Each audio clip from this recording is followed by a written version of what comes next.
Every night at exactly 3:33 a.m., I get a call from the same phone number. The problem is, this number hasn't been in service since 1987, and the person calling died 20 years ago.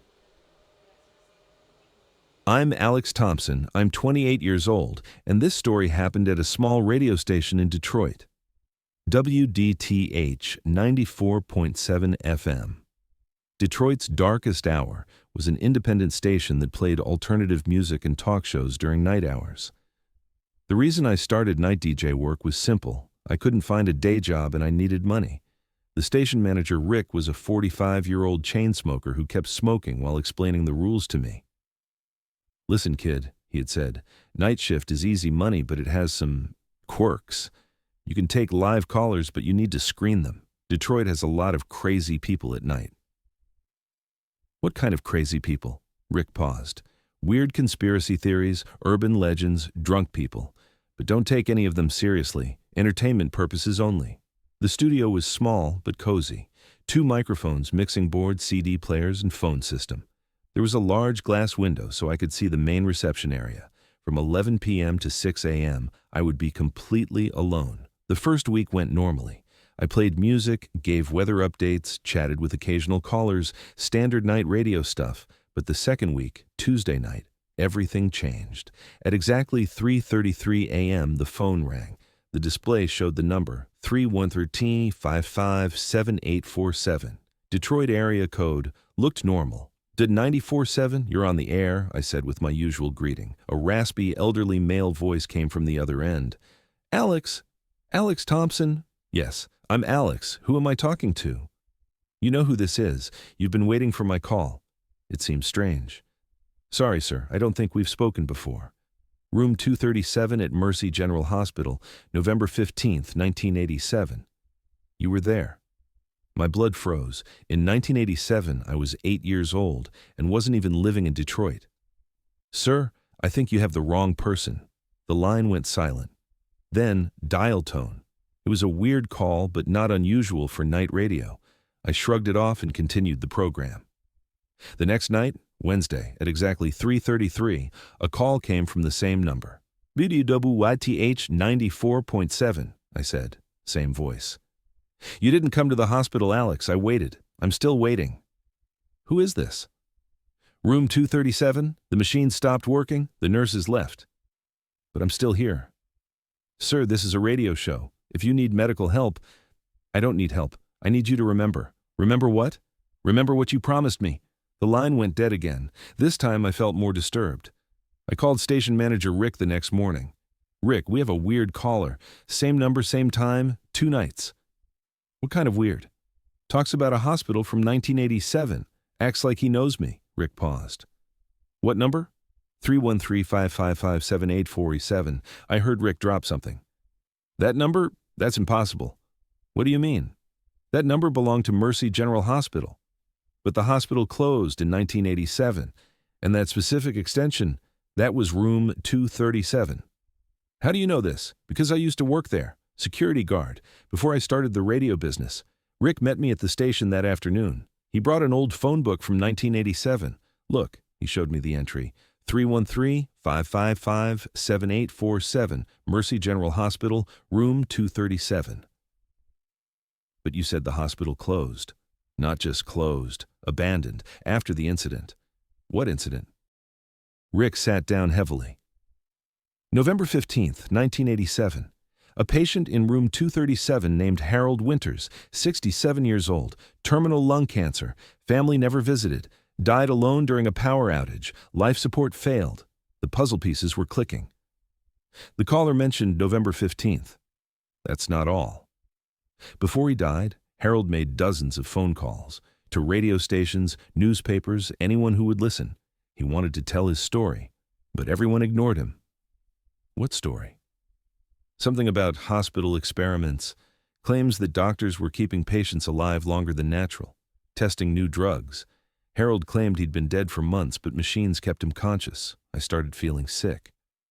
"Rick, this caller, he wants me to remember something." "Alex, Harold Winters died 20 years ago. There's no way he's calling."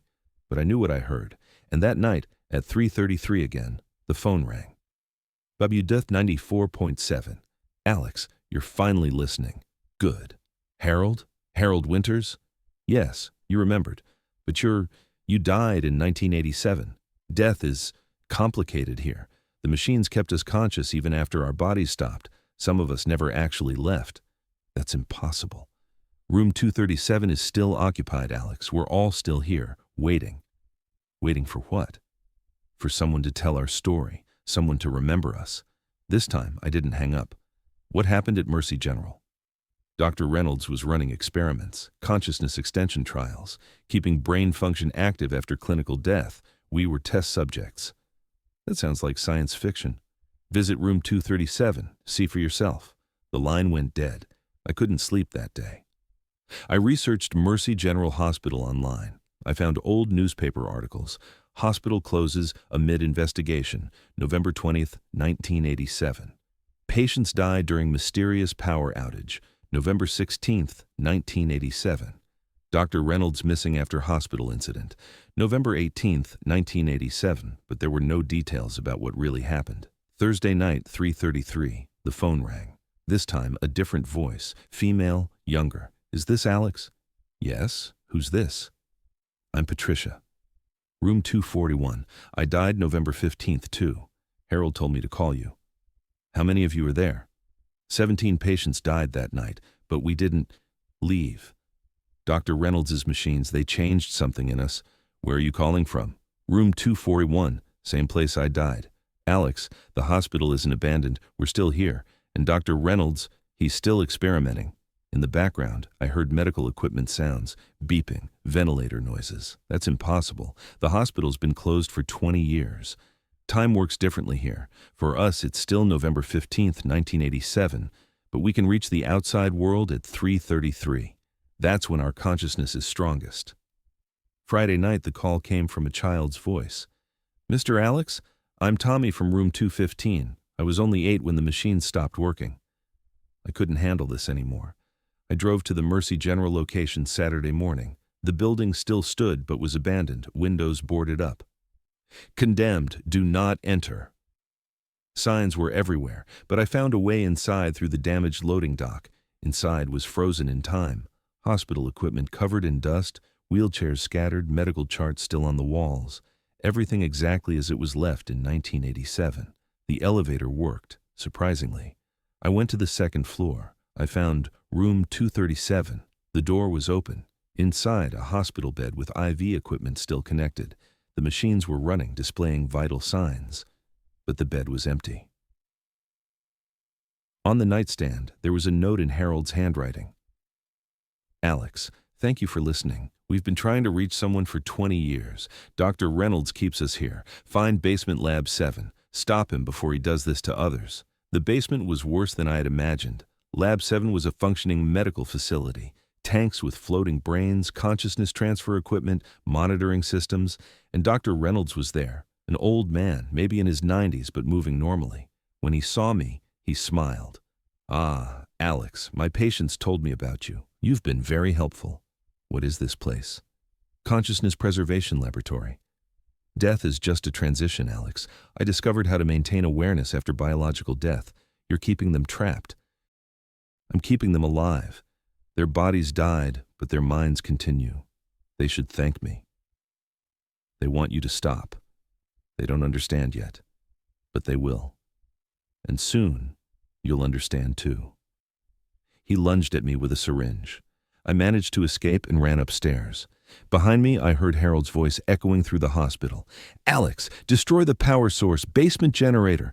I found the basement generator room, an old electrical system powering the entire consciousness lab. I smashed the main control panel with a fire axe. The lights went out throughout the hospital. From upstairs, I heard 17 voices calling out in relief. Thank you, Alex. We can finally rest. The building went completely silent. I never received another 333 call, but the story doesn't end there.